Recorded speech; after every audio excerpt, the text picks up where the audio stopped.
I guess you got to start this out with thank you for everybody. And there's actually people watching this on Ustream all over the place. So I owe everybody in this room thank you. I owe Andy, whose encouragement the first time I mentioned this was, nah, it'll never work.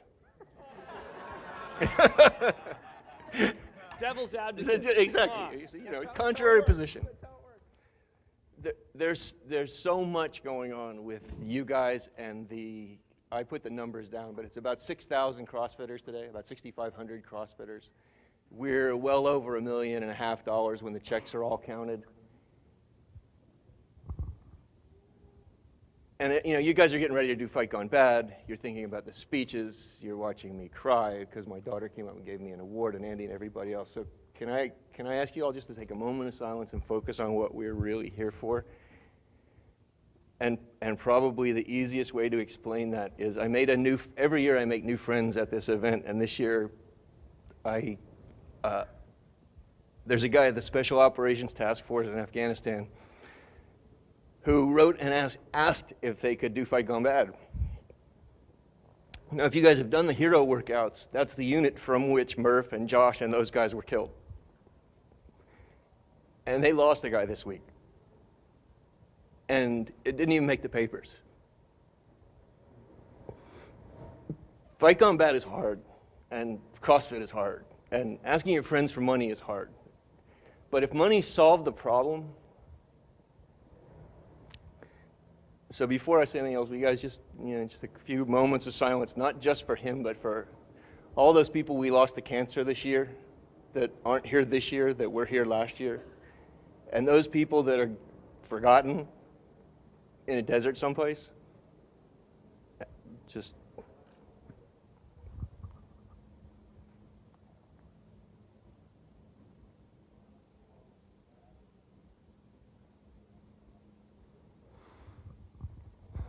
so what I really wanted to say, I mean, I knew I was going to get a chance to say something.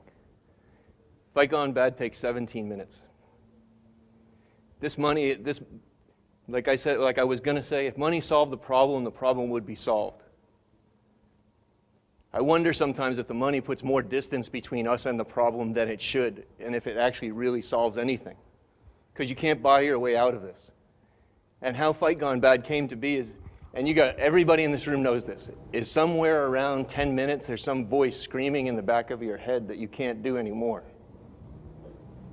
That you're connected with some pain that you will empathize with, at least to some degree, for the rest of your life. And what I'm going to ask everybody, all 6,000 of you, to do is I thank you for giving and I thank you for asking your friends for money. But this is what connects us. We have everything.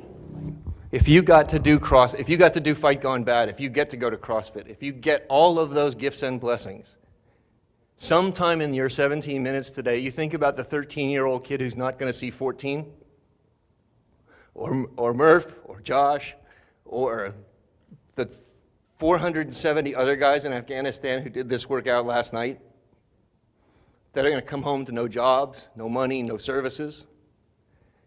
That's why I do this, because as Andy said, during the time that we were training together, if you sit still long enough, or you suffer bad enough, and CrossFit is certainly adequate to that task, there's a bell that goes on that you're connected with everybody else's pain and suffering. And that bell can't be unrung. And for some of you today, that bell is going to go off. You're going to connect to all of those people that are nameless and faceless to you and who you are donating to. But I know those people, and I know that they know what you're doing, and we got the letters, and we get the cards, and we get the huge gift of knowing that they're touched by what you do. So this isn't just 17 minutes of Fight Gone Bad. There will be a second in here where that bell goes off for you. I swear to you it will go off, and you will connect to that guy who is scared spitless in a desert someplace 3,000 miles from home. Or that little kid who's 12 years old and a doctor just said, you're not going to see 13. That's what Fight Gone Bad is about. It's about connecting us all together. the money will help the problem. And it gives what we do some weight. It's what they write about. But it's not them and us anymore. It's just all of us.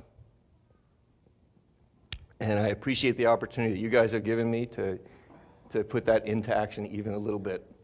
Because it's just you working through some guy behind a desk in Oregon. I can't thank you guys enough.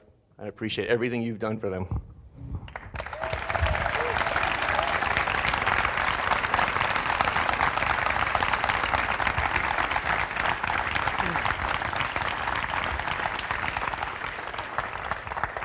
Can't really follow that up by anything better than the Star Smile banner. So Lee, can you come up and lead us?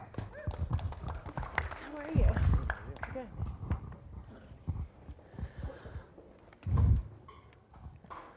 Oh, say, can you see by the dawn's early light what so proudly we hailed at the twilight's last gleaming, whose broad stripes and bright stars through the perilous fight o'er the ramparts we watch were so gallantly streaming, and the rocket's red glare, the bombs bursting in air, gave proof through the night that our flag was still there. Oh, say, does that star-spangled banner yet wave o'er the land?